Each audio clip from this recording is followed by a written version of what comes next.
Hi, I'm Ava, and I'm 34 years old. I live with my husband, James. We both work for the company his dad started. James' dad made the company huge, worth $250 billion a year. He even bought other construction companies. People respect him for being smart in business, even though he could be tough. James is supposed to take over, but he's not tough like his dad. He's kind, but sometimes too unsure. I worry he can't handle being a husband or a CEO. James has said, "I don't think I'm CEO material. If I end up as one, I'll likely just be a face for the company." It's simpler that way, indicating he's not really interested in running things. We've been married for 5 years, and I'm starting to get annoyed by his lack of drive. Unlike James, I'm pretty good at making decisions. Back when my father-in-law was running things, he trusted me with different jobs because of this. Before I married James, I worked at a bank, so I know how to handle money and keep track of numbers. After getting married, I decided to stop working and focus on taking care of our home. But my father-in-law asked me to join the construction company instead. Soon after I started, he started asking me to come to board meetings and share my thoughts on how to manage things. At first, the board members weren't sure about having the founder's daughter-in-law in important meetings. But as I kept giving useful ideas, they started to listen to me. James was also on the board, but he hardly ever came to meetings, and everyone thought that was okay, even my father-in-law.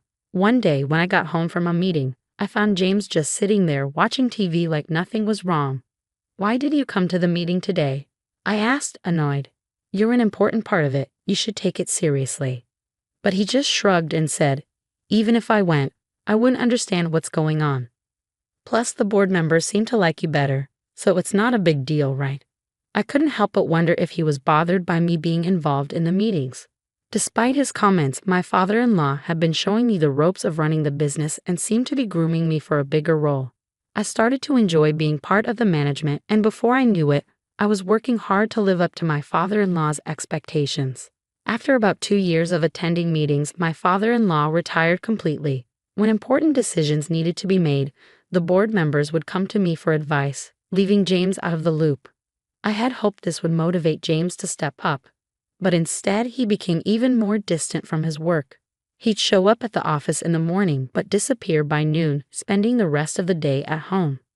When he came home, he avoided talking about work altogether, seeming like he didn't care about what was happening in the company. Meanwhile, my workload kept growing, and I was getting busier. After my father-in-law retired, the board members started depending on me more and more, giving me tasks that felt like what a CEO would do. Since we're a big company with lots of employees, I was focused on increasing sales and profits to benefit everyone who worked with us. Thanks to the hard work of our employees, our sales started going up. I found running the company more and more interesting and got really into my work. But on the flip side, my husband James seemed to be losing interest in his job, and he started showing up at the company less often. Our conversations at home became less frequent, and our relationship started feeling strained. And around that time, I bumped into your sister Megan, and we grabbed lunch together. James came home and casually mentioned, "My sister Megan is a bit older than me and had just gone through a divorce about 6 months ago. It happened because she cheated, which caused a big scene when her angry husband showed up at our parents' house. So when Megan's husband got really upset, James went over to my parents' place to calm him down since I was busy with work."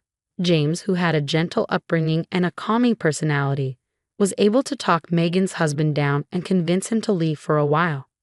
Later, Megan told me, "Your husband is amazing. He handled my angry husband so well," she praised him. Megan's husband must have been impressed by James's calm and easygoing attitude. Megan ended up divorcing her husband and paying alimony. But after that incident, she seemed to see James in a different light. Before, she might have just thought of James as a rich, pampered guy who wasn't particularly attractive and a bit indecisive. But now, she seemed to view him as a respectable businessman. Now that Megan was single after her divorce, she probably saw James as a great catch, as she always liked wealthy men. But I was too focused on work to even think about such things. My sister wouldn't have known that James doesn't actually run the company. He's just a figurehead. Megan's ex-husband was a top employee at a foreign company and used to boast to me at their wedding, saying, "My husband is a great worker with a big salary and he's good-looking too." "You're probably jealous," he teased. He was handsome, smart, and had a cool style. I couldn't understand why Megan would cheat on such an amazing husband. 3 months after James mentioned having lunch with Megan, I came home to find him looking unusually serious. We need to talk, he said, which surprised me because he'd never been so serious before. I felt nervous as I waited for him to continue. Actually, Megan is pregnant with my child, and I want a divorce, he dropped the bombshell. I was shocked by the request for a divorce, but even more stunned to hear about Megan's pregnancy.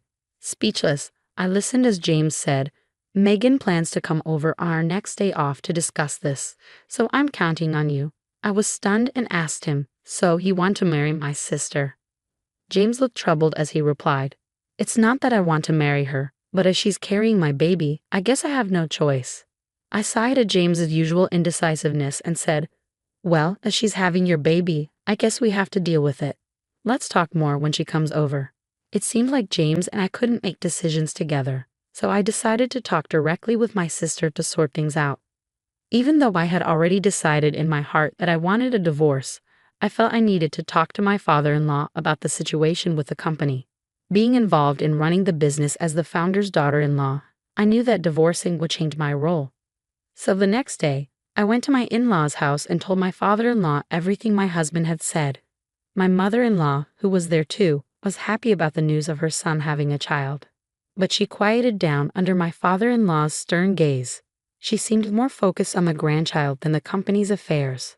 After thinking it over, my father-in-law smiled and said, Ava, I want you to keep working in the company just like you have been. James doesn't matter to me. I'll handle it, so let him do what he wants. It was clear that my father-in-law valued the company's management more than his son or grandchild. Even though he had retired, he still had a lot of influence as the founder, and he owned most of the company's shares. No executives would go against his wishes. I was starting to enjoy my work more, and I was hesitant to give it up now that I had settled into the role. It was time to talk about the future with my sister. On my day off, she came to my house with a big smile and said, Ava, it's a shame you couldn't have a baby. I'll give you a lot of money for consolation. Please leave this house as soon as you can, she said triumphantly. My husband sat there silently, not saying a word, even though he was the one who caused all the trouble. I was shocked by his indifferent expression and said, it's fine if we get divorced, but we also need to figure out alimony and divide our assets properly. Let's get a lawyer involved and sort it out. I never imagined you, my own sister, would fall for someone like James, I said to my sister sarcastically. She gave me a stern look for a moment, but then composed herself. I realized she was trying to say that it's what's on the inside that matters, not looks or wealth. It was amusing to hear her talk as if she knew my husband's true self completely, and I struggled to hold back my laughter as I replied, that's wonderful. I hope you two have a happy life together from now on. I couldn't help but wonder if by inner self, my sister meant money. She seemed to think my husband was the big shot at my father-in-law's company, but it didn't seem like she had heard anything from him directly. After our discussion, my sister announced that she would move in and arranged for a moving company. Knowing my sister's temper, I only took the essentials with me, having already secured a new apartment. I also hired a lawyer and prepared documents for property division and alimony claims. The next day, after moving out, I began negotiations for alimony and property with my husband and sister, with my lawyer by my side. My husband remained indifferent, while my sister did all the talking. I'm willing to pay whatever alimony you ask for, so take your time to decide, my sister said. Upon hearing this, my lawyer decided to pursue alimony from my sister as well, not just my husband. My sister was already paying alimony to her ex-husband in installments, so my lawyer had warned that it might be difficult to claim alimony from her. Since my sister offered to pay whatever amount I wanted, I decided to go ahead and make a claim. During the property division negotiations, my sister eagerly pointed out, this mansion belongs to James's family, so it shouldn't be included in the property division, right? The lawyer replied calmly, this building and the land are owned by the company, so it's up to the company to decide.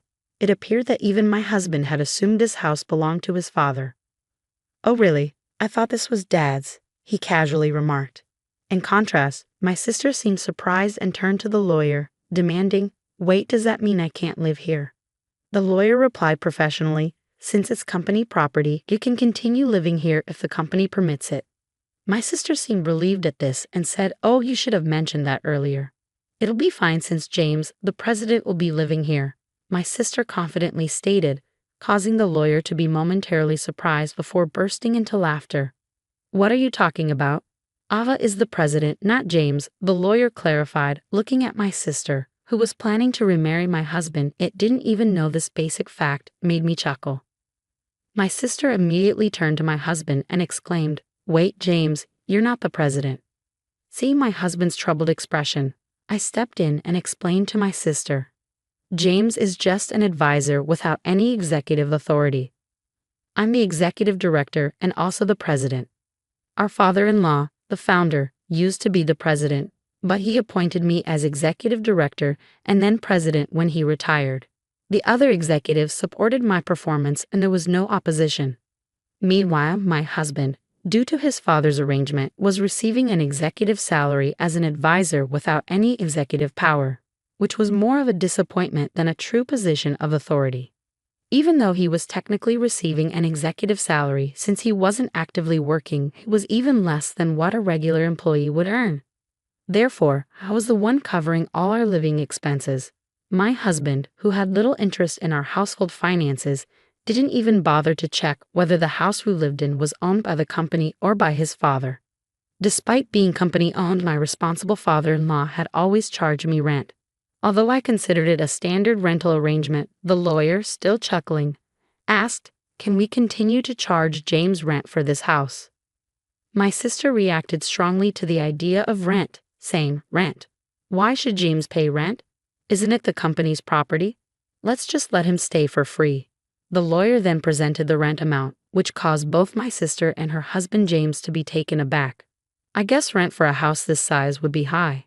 I can't afford that with my salary," he admitted. His executive compensation barely left him with any extra money, and paying that rent would make covering their living expenses even more challenging. Over their 5-year marriage, James had depleted his modest executive compensation entirely. My own salary had been swallowed up by the exorbitant rent and living expenses, leaving us with little in terms of assets. Splitting what little savings we had was the only option for dividing our assets. After the lawyer departed, my sister, now aware that the grand mansion she had envisioned was merely rented, looked utterly crestfallen, staring into space. James, as usual, wore his trademark grin. I suggested, "Why don't we leave this place and move back in with your parents? Your mother was thrilled about the pregnancy news." James agreed, but I couldn't help but chuckle at the irony of having to consider the opinion of a man who was soon to be my ex-husband. While I pondered whether this unreliable man was capable of raising a child, I ultimately decided it wasn't my concern. Turning to my sister, who seemed to have forgotten about her own alimony, I asked, "Are you all right with the alimony arrangement, sis? You seemed so confident earlier, but you're also paying your ex-husband, right?" She was taken aback, her expression snapping back to reality. "Alimony? I have to pay too?"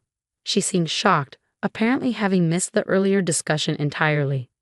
"You said you provide plenty of alimony, but you didn't expect me to pay as well, did you?" "My salary is quite low." James and my sister exchanged surprised glances. Though not a lawyer, observing these two made me want to burst into laughter. I had already gathered signatures on the divorce papers and alimony requests. Although it didn't affect me much, witnessing James and my sister in this state was rather pitiful. My ex-husband, now remarried to my sister, had moved back to his parents' house, just as I had predicted. However, it seemed that there were constant arguments between my sister and my in-laws. The root of the conflict was the lie about my sister being pregnant with my ex-husband's child. His mother, hoping for an heir, was furious. My father-in-law, who had always harbored ill feelings towards my sister for stealing his son from me, hadn't even spoken to her. He covered the alimony for both James and me, and I received my share in full. However, witnessing this, my sister pleaded with him, "Dad, could you also pay my alimony?" His response was sharp, "I have no reason to be called Dad by you," clearly enraged. Failing to achieve any of her desired outcomes, my sister fled from my ex-husband's family home without a word and disappeared. She had essentially remarried her ex-husband just to shoulder the burden of alimony, which seemed incredibly foolish to me. My ex-husband appeared to entertain thoughts of reconciling with me, but his father sternly rebuked him, saying, "You're not even capable of taking care of yourself. let alone a family. Even if he begged, I wouldn't consider getting back together with him. His betrayal of my sister shattered any trust I had in him, and his indifferent demeanor only fueled my disgust. During our discussions, he was stripped of his executive position and now works as a temporary employee. Meanwhile, I've remained the CEO, which remains the central focus of my life.